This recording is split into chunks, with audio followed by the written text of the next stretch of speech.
കണ്ണൂർ നടുവിൽ താവുകുന്ന് വളവിൽ വാഹനാപകടങ്ങൾ തുടർക്കഥയാകുന്നു. റോഡിന്റെ അശാസ്ത്രീയ നിർമ്മാണം കാരണം വാഹനങ്ങൾ മറിഞ്ഞ് 5 പേർക്കാണ് ഇതുവരെ ജീവൻ നഷ്ടമായത്.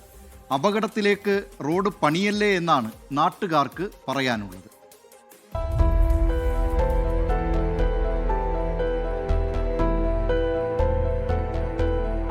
നടുവിൽ താവുകുന്നിലെ ഈ കൊടുംവളവിപ്പോൾ ഒരു മരണക്കെണിയാണ്. കഴിഞ്ഞ ദിവസം പാലക്കാട് നിന്ന് സിമന്റുമായി എത്തിയ ലോറി ഇവിടെ മറിഞ്ഞു. ഡ്രൈവർ അത്ഭുതകരമായാണ് രക്ഷപ്പെട്ടത്.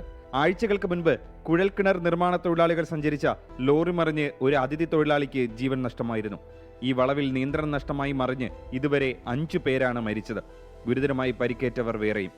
റോഡിലെ സൂചനാ ബോർഡുകളെല്ലാം വാഹനങ്ങൾ ഇടിച്ച് തകർന്ന നിലയിലാണ്. ഒരേ ഏരിയയിലാണ് കൂടുതൽ അപകടങ്ങൾ ഉണ്ടാകുന്നത്. ആ ഒരു ഏരിയയിൽ മാത്രം കേന്ദ്രീകരിച്ചുകൊണ്ട് റോഡിൻ്റെ നിർമ്മാണത്തിൽ ഉള്ള അപാകതയായിരിക്കുമെന്നാണ് എല്ലാവരും നാട്ടുകാർ വിലയിരുത്തുന്നത്. പക്ഷെ 5 ആൾ ഇപ്പോൾ നിലവിൽ മരണപ്പെട്ടിട്ടുണ്ട്. ഒരുപാട് പേർക്ക് അപകടങ്ങൾ നടന്നിട്ടുണ്ട്. വിഷയം പലതവണ അധികൃതരുടെ ശ്രദ്ധയിൽപ്പെടുത്തിയെങ്കിലും ഇതുവരെ പരിഹാരമുണ്ടായിട്ടില്ല.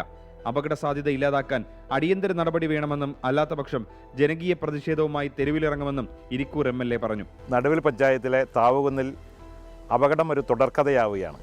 വളരെയേറെ ആശങ്കയോടെയാണ് ജനങ്ങൾ തുടർച്ചയായ ഈ അപകടങ്ങളെ കാണുന്നത്. ഏറ്റവും കൂടുതൽ അപകടമുണ്ടാകുന്ന ഒരു മേഖലയാണിത്. അപ്പോൾ ഇതിനൊരു ശാശ്വത പരിഹാരം ആവശ്യപ്പെട്ട് നിരവധി തവണ ഡിപ്പാർട്ട്മെൻറ്റിന് കത്ത് നൽകുകയും ആവശ്യപ്പെടുകയും ചെയ്തിട്ടും ആ നടപടി സ്വീകരിക്കാത്തതിൽ ശക്തമായ പ്രതിഷേധമുണ്ട്. ഇനിയും വിലപ്പെട്ട ജീവനുകൾ ഈ വളവിൽ പൊലിയാതിരിക്കാൻ അധികൃതർ എത്രയും വേഗം കണ്ണു തുറക്കണമെന്നാണ് നാട്ടുകാരുടെ ആവശ്യം. 24 കണ്ണൂർ. ലോകത്തെവിടെയായാലും ഏത് സമയത്തും 24 വാർത്തകളും ഓഗ്മെന്റഡ് റിയാലിറ്റി പാക്കേജുകളും എക്സ്പ്ലെയിനറുകളും വിശദമായി കാണാൻ ഞങ്ങളുടെ യൂട്യൂബ് ചാനൽ നിങ്ങൾക്ക് സബ്സ്ക്രൈബ് ചെയ്യാം.